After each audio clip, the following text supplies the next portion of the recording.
I am Muriel Bowser. I'm the mayor of Washington, D.C. And today I want to provide several updates related to Election Day and our Election Day planning.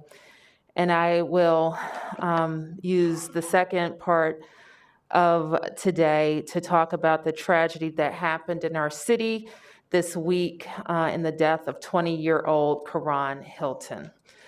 So let me first begin by talking about the district's Election Day preparations for November the 3rd. However, I want to encourage everyone, all voters, to take advantage of early voting, which is happening right now in Washington, D.C. There are several, I think almost 36 early vote centers. There are over 50 ballot drop boxes all over Washington, and we want everybody to use them and not wait till the last minute. Election day ends on Tuesday, but election days preceding it are the best times to go to vote. You can find out about all of those locations at the Board of Elections website, which is BOE.org. Excuse me, it is DCBOE.org. So please go vote. I will say that something that concerns me about the amount of people that I've seen at the early vote centers kind of reminds me of the primary, when the early vote centers were very sparsely attended. And then election day, all of us thought, well, everybody must have mailed in their ballot. But then on election day, there were crushes of people and hours-long waits. So please don't wait. Go vote at an early vote center. You also, no matter where you live, you can go to an early vote center anywhere in the city and get the ballot for yourself and your location. So in addition to voting for president and voting for our delegate, you're voting for council members, school board members, and ANC commissioners. So make your vote count. DCBOE.org. You've also asked us a lot about preparations for public safety around Election Day. And I will just repeat what you've heard nationally, that this election may be different in terms of the vote counting. And we are all looking forward to every vote being counted, no matter how long it takes. We also know that some people would like to cause mayhem or trouble. We don't have any specific thing to report to you about that, but we will tell you that we are preparing to ensure the city's safety, as I have said before.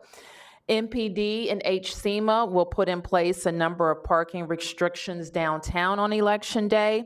And these could become road closures. So we do not advise driving downtown and certainly not parking downtown. So this is a map that we will continue to post and update.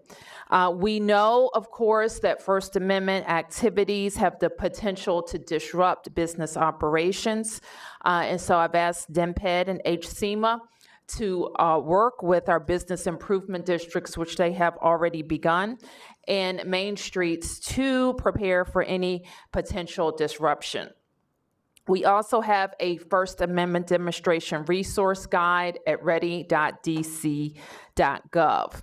Our Emergency Operations Center will be activated on November the 3rd, as well as the following day, and it will stay activated as long as we need it.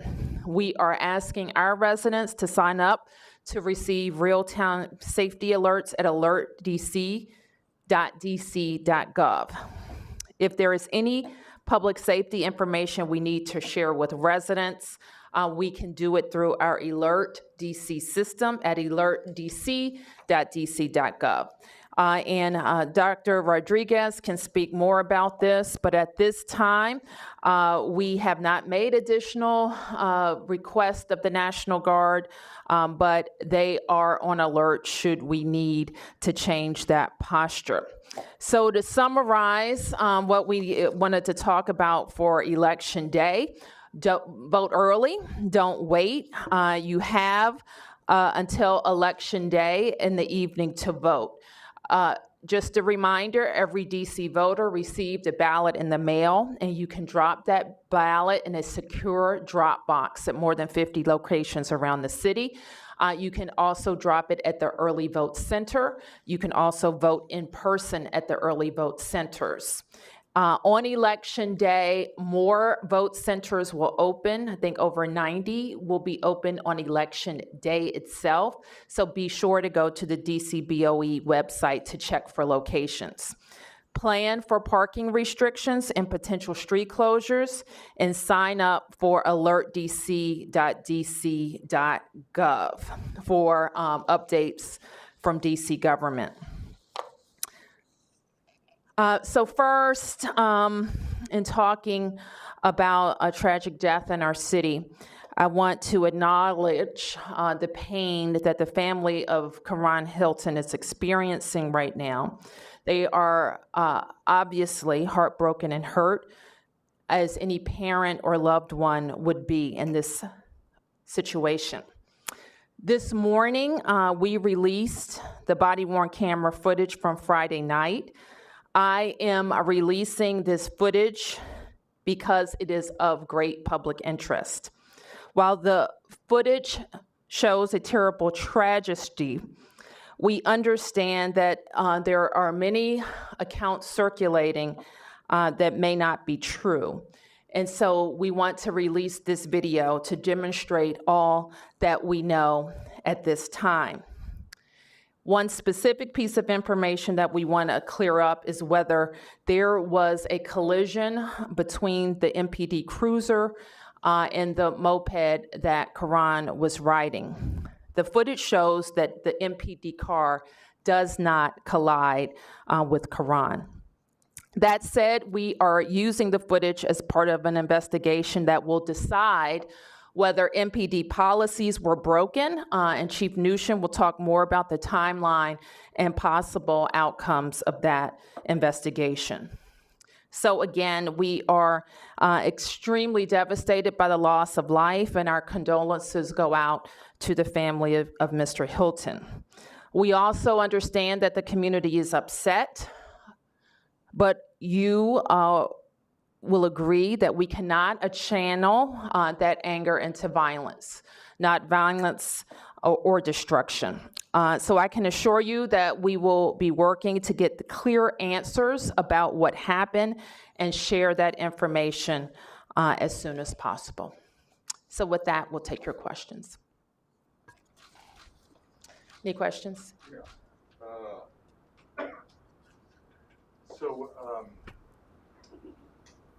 don't know. Can you tell us any? I mean, one of the officers steps out of the vehicle and says, "Karan." Had the officers had previous encounters with Mr. Hilton? I think actually the more important question, I'm sorry, I've got my mind on a million different things. I understand. Were they pursuing him down that alley? I guess that's the big question. Well, you will see from the video what we know, and you can see for yourself. It looks like our police were following the moped that Karan was riding. And if your question is, does that violate our policies about chasing? We have very clear policies about no chasing. It should be obvious by now why, because chases can be dangerous. But the investigation will answer a lot of questions that we just don't have at this early stage in the investigation. Yes, Sam. Mayor, can you give us some assessment of the damage overnight? I noticed a number of places were broken into. Sure. Why don't I turn to the chief to give a report about the damage we saw around the 4th District over 2 nights and elsewhere in the city.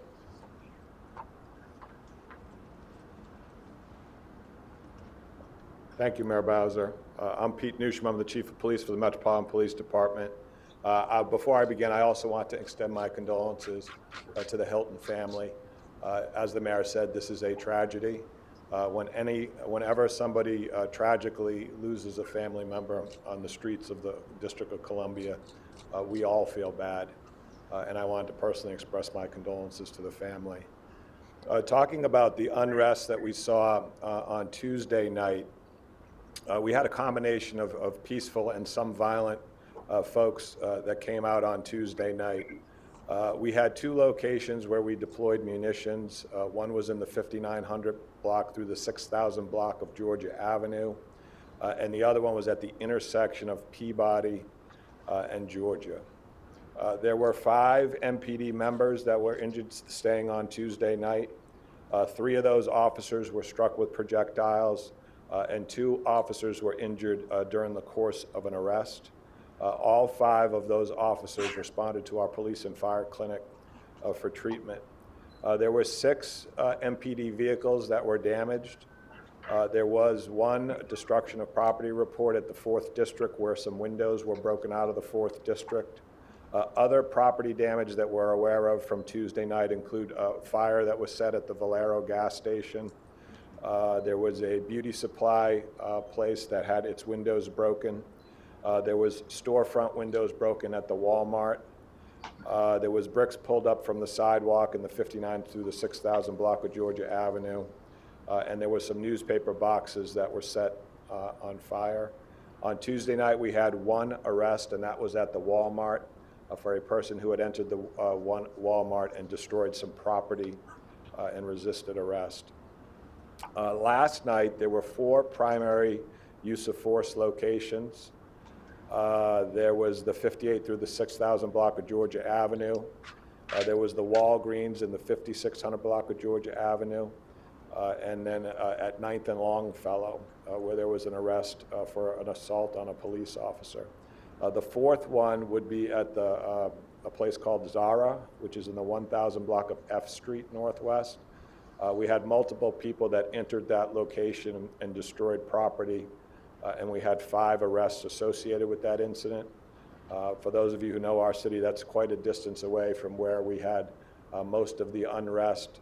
It's not entirely clear that that was associated with the response to the death of Karan. Last night we had 14 MPD members with injuries. Most of those injuries took place within a 40-minute timeline. That was approximately 10 minutes to 8 to about 9:30 p.m. 8 officers were injured as a result of being struck by an explosive incendiary device. 1 of those 8 was admitted to the hospital. 4 officers were injured as they were struck by either rocks or bricks. 1 officer had an eye injury due to the use of a laser, and 1 officer suffered a sprained ankle. 12 of those 14 officers were taken to a hospital for treatment. As I mentioned earlier, 1 was admitted, and 2 of the officers were treated at our police and fire clinic.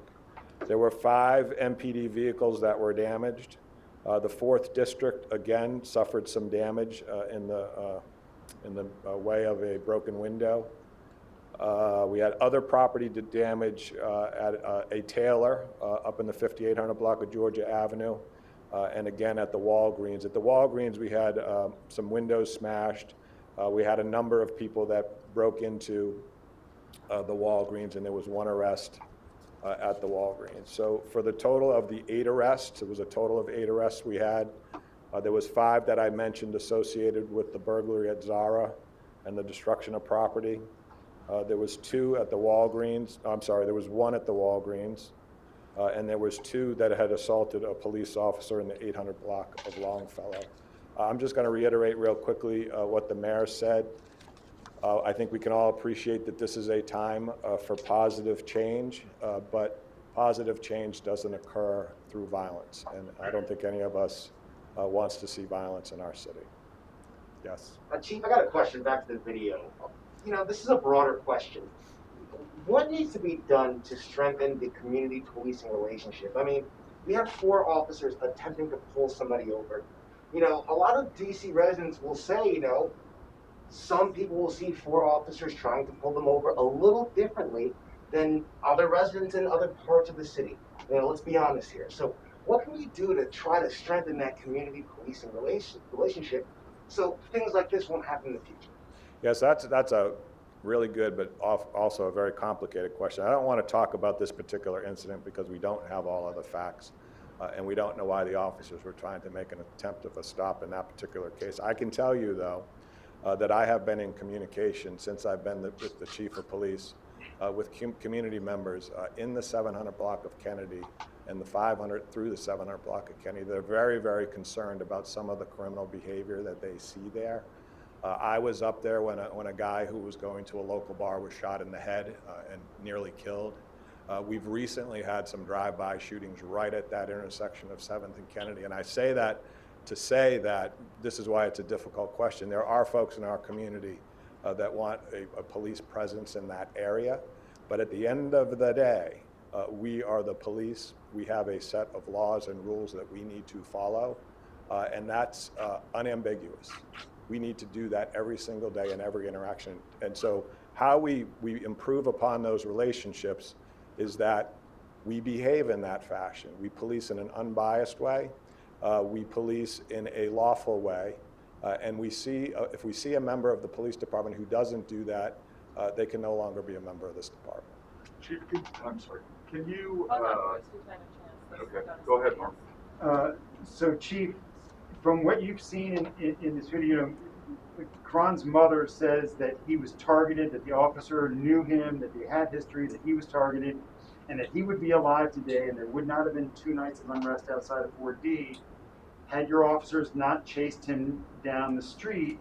And I'm wondering what you say to that, because from what we've been told, this does not seem to, and maybe you can tell us, was this a justifiable pursuit that ended tragically? So what I would say is, first of all, I have all the empathy in the world for Karan's mom and dad. I can't even begin to imagine what it's like to lose a child who's in their 20s, and that's got to be devastating. And so I have all the empathy, and I think the one thing that I can do for that family and the city can do for that family is to ensure that a full, thorough, and proper investigation is conducted, and if there is wrongdoing, that folks be held accountable. One of the things that's very difficult in these circumstances is a lot of people want those things to happen very, very quickly. And unfortunately, the process that we go through here, which I believe in, is that we send the case over to the U.S. Attorney's Office for review. When they complete their review, it's handed off to us for an administrative investigation. What I can tell you is that we will do everything we possibly can when we do get this investigation to investigate it thoroughly, to investigate it carefully, so that family is ensured that we are being as transparent as we can with regards to this case. Amanda? There were 4 officers there, right? What are the names of the officers? I am not going to release the names. I think that's a decision that happens above my job, so you may want to ask someone else that question. Who would I ask, if not anybody? Some of the folks standing behind me. I guess then maybe this question goes to the mayor. Are you going to release the names of the officers involved? We are releasing the body-worn camera footage that we have today for the driver of the vehicle. And I think we're also have the passenger video to be released. The officer driving the vehicle was Terrence Sutton. Can you spell that for us? It's common spelling. Did he know Karan? He had previous experience. Go ahead and answer that question. I'll be next. Go ahead. Did Officer Sutton know Karan? I don't know. Chief, did Officer Sutton know Karan? As the mayor said, we don't know what the officers knew at the time or what the impetus was for the attempt to stop. Well, one of them calls him by name on body-worn camera. You heard that, correct? Yeah, unfortunately, I mean, you can draw your own conclusions, and so can the public by looking at the video, but I don't want to draw any conclusions as to what extent these folks have had contact in the past, or how someone may have known somebody. All right, Julie. Right.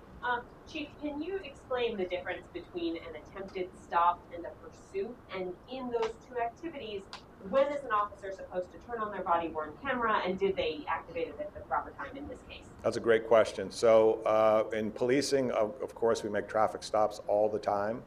And if this was a traffic stop, and we don't know if that was the reason for the stop or not, but I can say hypothetically in a traffic stop, being a police officer, sometimes it's difficult to determine when somebody is choosing not to stop for a variety of reasons, particularly when you have a vehicle that only travels at very slow speeds. You don't know if they're fleeing or not.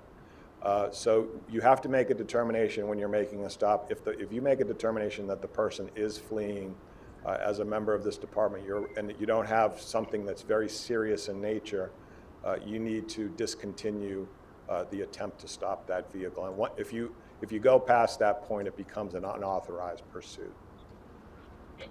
And You had a second part to that yes, question.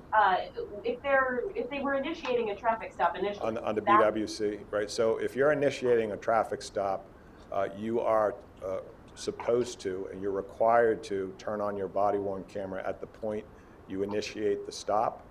An intentional failure to do so would be a very, very serious violation at MPD that could lead to termination. We are not going to tolerate our police officers conducting interactions with the public and intentionally not turning on their body-worn cameras. That is just not going to be tolerated. And so in this case, did they activate their cameras at the moment they began to initiate? That's one of the things we will look at very closely. Chief, did you recover anything illegal after this stop? Gun or drugs or anything like that? There was no contraband recovered after this. So there was nothing on him that would suggest he was running to hide something? There was not, like, all I can say is there was no contraband recovered. And so, Chief, was this just a traffic stop? I mean, your press office put out a press release after this saying that the reason the cops were trying to stop him was because he was riding on the sidewalk and not wearing a helmet. But at least the video that we have seen from neighbors' porches, show that they were in pursuit with him on the street prior to him going on the sidewalk. So I'm just wondering, I guess, was the reason that they were going after him, as your press office has said, simply as a traffic stop? Yeah, I don't know if that's what the press office said. The way that I read the press release was that there were some officers that observed some behavior by the driver that indicated a traffic stop would be lawful. But I don't think that there was any indication that was the full, and I don't think we could potentially even remotely say that, because we don't know what the officers had in their mind at the time of the stop. Was there any crimes going on in that area that they could be looking for? I'm not aware of any violent crimes in that area at the time of this event. The mayor spoke to this, but I'd like to get your take on it as well. Can you respond to this stories on the street that the cruiser hit Karan prior to his book? I think the mayor did a really good job of pointing that out. So there has been the video that we've released, the video that we've reviewed that is in the possession of the Metropolitan Police Department. There's been a couple of videos that have been released by the media. And the ones that I have seen, and I have not seen them all, and this is why we do an investigation, there is no indication of any contact between the police vehicle and the scooter. And there was no damage on the police vehicle that would indicate that there was contact between the two. So that's what we have right now. I can't promise you that's all we'll have when we are done, because we're going to have to go back and try and accumulate any video or witnesses that were out there that may have seen or heard something. If that community wants to assist to ensure that the family gets the justice they deserve, it would be helpful if they could share that information if they have it. Yes. So what we've seen on the video, the police car is following with lights on and then turns into the alley and continues following with the lights off. So they're not trying to initiate a traffic stop anymore. What more would we need to know to determine that this is a pursuit? Well, it looks like there's some information out there that would suggest that this occurred prior to the body-worn camera being on. So we don't know what we don't know. And that would really be, we could get that information, like I said, if there's witnesses or somebody else has some video that's relevant here, we'd like to see it. Michael. Chief, could you, going into Election Day, there's a possibility, obviously, of increased unrest within the district. The mayor spoke a little bit about this, but kind of given the nights of unrest that we've seen and the potential for more people coming in from outside of the district, can you talk a little bit about the preps that MPD has made in partnerships with the federal government, and whether you have any concerns about a repeat of June, where essentially the federal government came in and took action that it seemed like the district disagreed with? It's a good question. It's a really complicated and thoughtful question. So, but I and the mayor spoke about this a little bit. We want to make sure that everyone has an opportunity to vote. If you haven't voted, please do. What we generally do at the polling stations around the District of Columbia is we provide special attention. We allow the Board of Elections to handle anything that they can handle by themselves. If they need the police, they will call and we will be there. If somebody's interfering with somebody's ability to vote, we take that very seriously. They will be warned, and if it persists, they will be taken into custody. With regards to Election Day, yes, I do have concerns. We have seen a lot of unrest across our country and some here in Washington, D.C. We will have the entire police department working on that day and the days that follow. We have restricted leave. As the mayor mentioned, there will be parking restrictions in the downtown area, so people who are anticipating going to that area need to pay attention. That may not only occur on the night of Tuesday night of next week, but it could go on for a number of days. And there's also a potential for street closures. We do not have any credible threats right now of violence, although we do have a number of folks that have applied for permits to demonstrate here in the city. And the rules in the District of Columbia have always been the same, that we ask people if they're we welcome people to come here to the District of Columbia and to exercise their First Amendment right, but we're not going to tolerate any violence or unrest. And lastly, we ask anybody, if they do see something, to please say something to law enforcement so we can ensure that we have a very safe election in the days that follow. Chief, what about the possibility of a sustained protest like we saw in Portland, like we saw years ago with Occupy DC, where people took to the streets and just didn't leave and are there for possibly, there's talk about taking Black Lives Matter Plaza for several days. Are you planning for that? We do a fairly good job. Some might disagree, but I think we do. Other police departments think we're one of the best in the country with handling First Amendment assemblies here in the District of Columbia. So we will be fully operational. We will be working in close cooperation with the federal partners that we work with on a regular basis to identify any threats.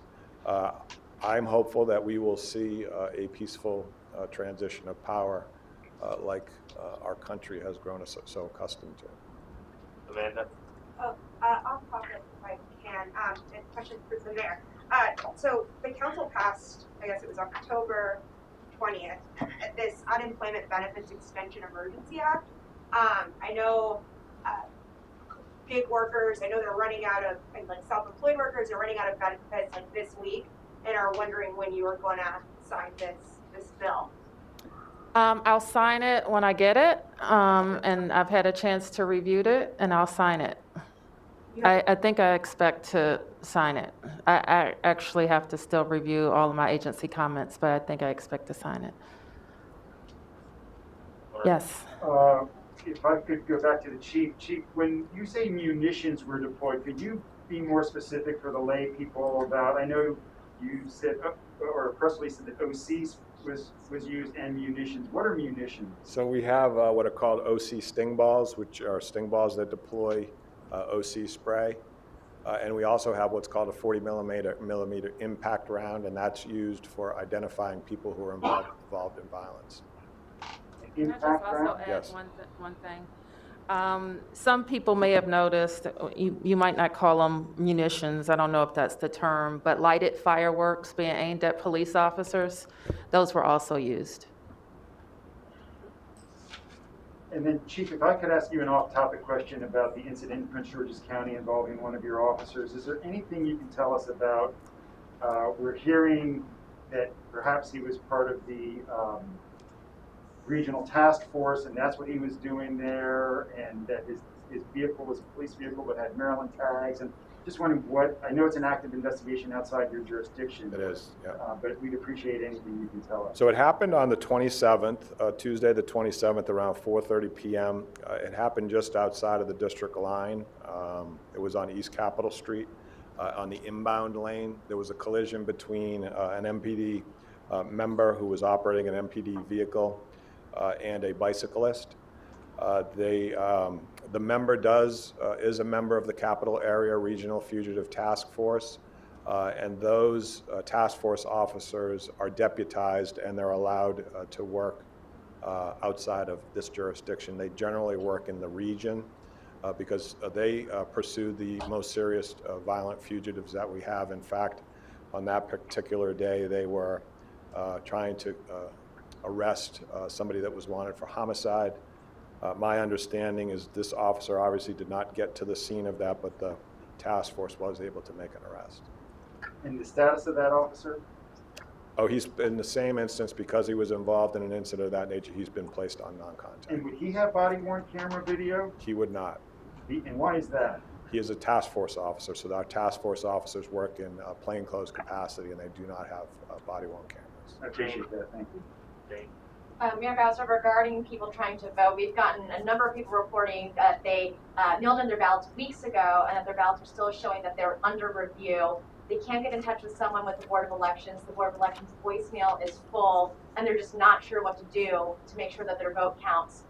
Why are so many of these ballots still under review? Are you aware of this? Is this something that's out of the norm? And what can these people do to make sure that their vote counts so close to the election? Those questions, I can't really answer questions about votes being received or processed at the Board of Elections. That's completely within the purview of the Board of Elections.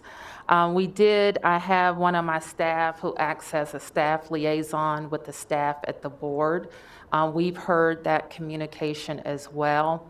And we will continue to offer the board any logistics help that we can provide, including additional people. So what can these voters do? I mean, they're concerned for days away from the election. They're not sure if their vote's going to count. As I mentioned, I can't answer any questions that are appropriate for the board, so I would refer you to the Board of Elections. Sam?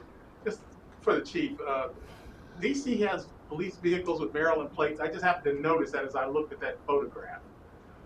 Yeah, I don't know what kind of a tag was on that vehicle, but in a task force operation, that could happen. They said it was a DC police vehicle, but it could have Correct. Maryland plates. Yes, that could be the case. Mark?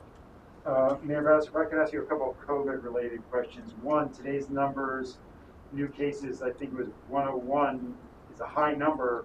I know we go back and forth, and we don't like to look at just one day. Sure. I just wondered if you could react to that. And I'm wondering also if you have any update on public schools. The notices have been going out, I believe, to parents. Yes. As far as what their options are for in-person learning.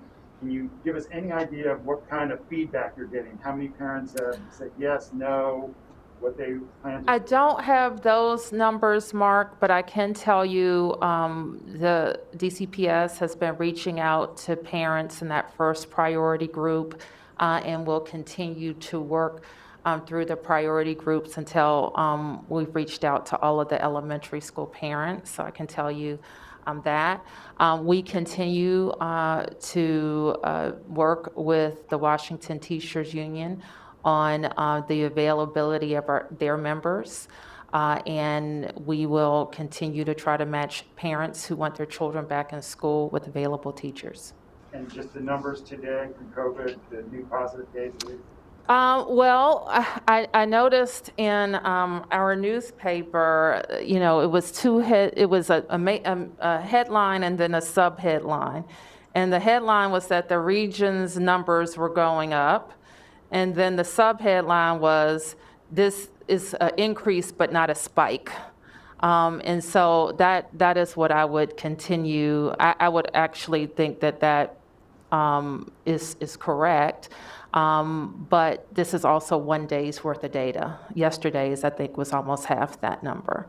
And so we continue to follow the data. But the actions, I think what is very, very clear is the actions of DC residents and businesses and people heeding the health advice is helping to keep our numbers from going through the roof. If I could just one last question related to election safety, and you said in your presentation that you talked to businesses. Are you recommending that businesses board up in advance of Election Day, businesses that are downtown near where we've seen hotspots before? I have not made that recommendation.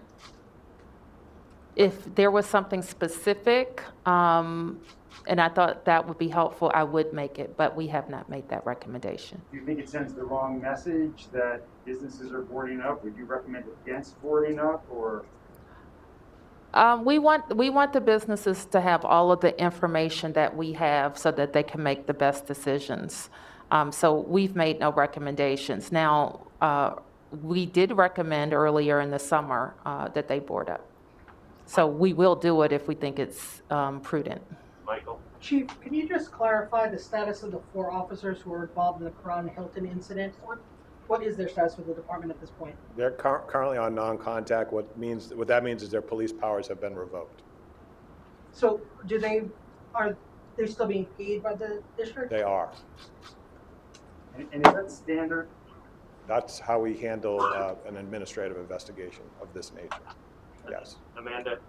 If I could return to the mayor on schools, is November 9th, do you have every expectation that elementary schools will be welcoming students, given, we're hearing from secondary principals who are concerned about staff leaving, not supporting them anymore because they have to go and staff these care classrooms. You also have the council last Friday expressing skepticism whether or not DCPS is ready. I mean, Well, let me just tell you that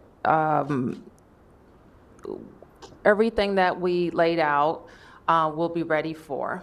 In terms of our building readiness, we're on track to complete that. And if parents or teachers or any of our staff haven't had a chance to review all of the updates that are being done to HVAC systems and preparing buildings for students and teachers, we want to ask you to go visit DC Public Schools. So all of those things will be ready. All of the issues that are broadly agreed to around health and safety will also be in place and ready to go. We would also have reached out to all of our elementary school students and know exactly what parents and families want to do. What remains is our discussion with WTU so that they can let us know which of their members are available. Julie, last question. Okay. One last question for Chief Newsham in that case. I understand that you're releasing more body-worn camera footage later today. Is that footage from earlier in this incident, or was what we saw the first time that the officer turned on their camera and it's later footage? So the way that we do it is because there's a process in releasing the video. First of all, there needs to be a decision that needs to be made whether or not there's going to be, but then there's a process in preparing it, which requires redactions. And the shorter the snippet, the easier or the quicker we can do it. Because there was great public interest in this case, we released what we thought was relevant as quickly as we could. And I have a team of folks that have been working to put this together so we can put the entire clips of both officers' video on our website, and we're hopeful that that will be clear. I know it'll be put on incrementally as it's completed until it's all on there. I can't give you an exact timeline of when that's been completed because I don't know the level of work that needs to be done on different portions of the video, but we are, our goal is to get it up there as quickly as we can. We want to be as transparent as we possibly can. But is that footage, was this the first time the officer turned on his camera when he got out of the car? Or is there earlier footage from earlier in the night? That's part of our investigation as to what point the camera was turned on. So that's, like I said earlier, intentionally not turning on your body-worn cameras is not something that we tolerate at MPD. It goes back? Oh, it goes back, oh, the camera itself, so once you turn the camera on, is that your question? I'm sorry, the No, mirror. I understand that the camera goes back. I just wonder if we're going to see anything earlier, or Oh, what we're going to see comes from. I don't know, later on. I don't want to say that for certain. I do know we tried to pick out the relevant portion and put that in there. If there is, it's not a significant amount, I can say that. Okay, so that was basically the first time that he turned on the camera when he got out of the car, and we've basically seen from the. That will be part of our investigation, to determine when cameras were put on and then compare that to when they should have been put on. And like I said, we don't tolerate intentionally not turning on your cameras. We're not having that. Thank you. Thank you. All right, thank you.